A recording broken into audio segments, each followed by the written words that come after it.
singkat saja.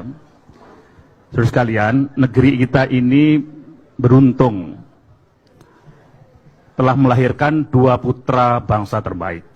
Kita menilainya sebagai bapak bangsa. Siapa dia? Adalah Bung Karno dan Pak Harto. Kita bisa berdebat 1001 malam, pasti semua mengakui itu, lepas dari kekurangan dua beliau. Setelah dua pemimpin bangsa yang besar ini, presiden dan pemimpin negeri ini, kita selalu mendoakan agar mereka ini mendapatkan berkah turunan kebaikan dari kedua bapak bangsa ini. Nah, sebentar lagi kita akan mengikuti perhelatan 2024. Hari ini kita semua menyaksikan negeri kita, saya setuju dengan Rahma, tidak dalam keadaan baik-baik saja. Kita berada pada lorong gelap yang mencekam, yang kalau kita biarkan, saya termasuk khawatir. Saya dulu pernah selama 4 periode di parlemen merasa khawatir tidak secemas ini terhadap situasi terakhir. Meskipun banyak juga kemajuan-kemajuan, tapi dibanding dengan ancaman gelap, situasi gelap di depan mata kita, utamanya adalah perpecahan negeri, saya wajib mengatakan sebagai keluarga besar kami, mengatakan bahwa kita cemas di titik yang di ubun-ubun kita. Itu kenapa kita selalu berdoa di situasi yang sulit semacam ini. Kita membutuhkan seseorang, mungkin terlalu mengimpi kalau kita mengatakan dia Mesias atau juru selamat. Kita membutuhkan itu, saudara sekalian. Kita membutuhkan figur yang kita anggap bisa kita pasrahkan, bahwa figur itu nanti kelak bisa memimpin kita semua melewati masa-masa yang sulit itu. Di sini saya berbangga, salah satu kader terbaik kami, Mas Anies Baswedan, alhamdulillah tersaning Gusti Allah Subhanahu wa taala, beliau telah diantar mulai di pintu takdir sebagai satu-satunya calon presiden yang sudah resmi diumumkan dan mendapat tiket untuk itu.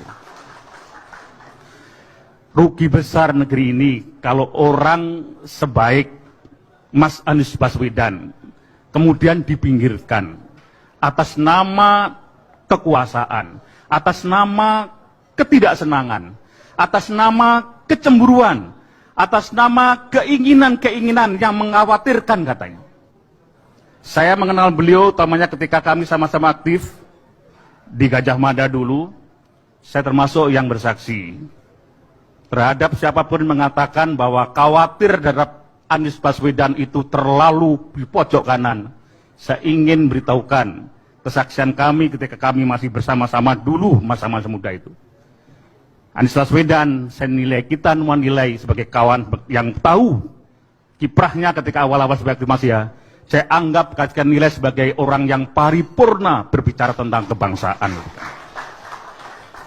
Kurang apa? Bebet, bobot, bibit. Kakek beliau semua kita tahu adalah salah satu tokoh pahlawan kusuma bangsa yang dihormati. Kalau kemudian ada kekhawatiran akan membawa negeri ini kemudian ke pojok yang kanan, pertanyaannya pojok kanan yang mana? Bahkan beliau sendiri, bagi kami yang keluarga muslim, rata-rata misalnya, saya mohon maaf Mas Anies, biasanya kemudian kita wajibkan anak-anak kita untuk berjilbab misalnya. Beliau biasa saja, bahkan untuk setingkat itu, kita menghormati posisinya itu. Terus sekalian, hari ini tokoh Anies Baswedan yang merupakan keluarga besar kita, dalam posisi yang tidak mudah. Bacaan saya, dan bacaan saya tidak pernah salah Mas Anies. Saya telah mencium gelagat selama sekian periode saya di gedung parlemen, saya tahu tentang tekliwernya politik setidaknya. Saya bisa membau apa yang terjadi. Sekarang posisi Mas Anies tidak mudah, karena situasi dan banyak jeglongan, jebakan yang ada.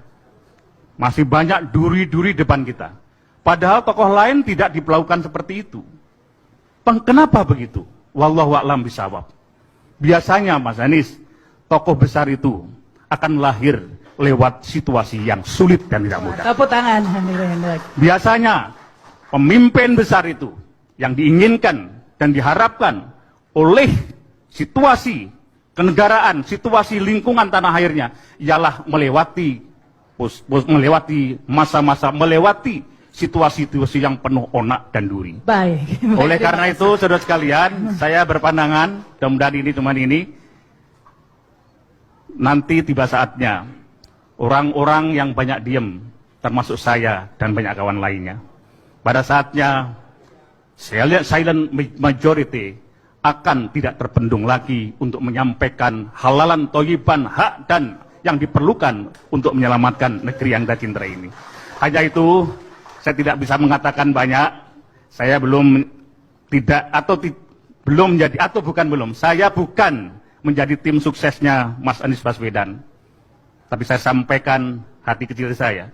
Saya pernah menjadi ketua Dewan Pembina, para mantan-mantan kepala desa dan perangkat desa secara nasional, dan kami masih rajin ber-WA-an untuk itu. Silent majority, suara arus bawah, presidennya para kepala desa. Saya tahu apa yang mereka lakukan dan tertuju pada siapa.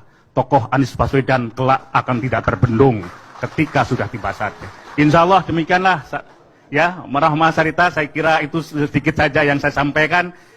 Nanti kelak suatu hari, saya tidak tahu kapan waktunya, kita dan kawan-kawan yang silent majority akan menyampaikan yang perlu kita sampaikan sebagai muadzin untuk mengingatkan situasi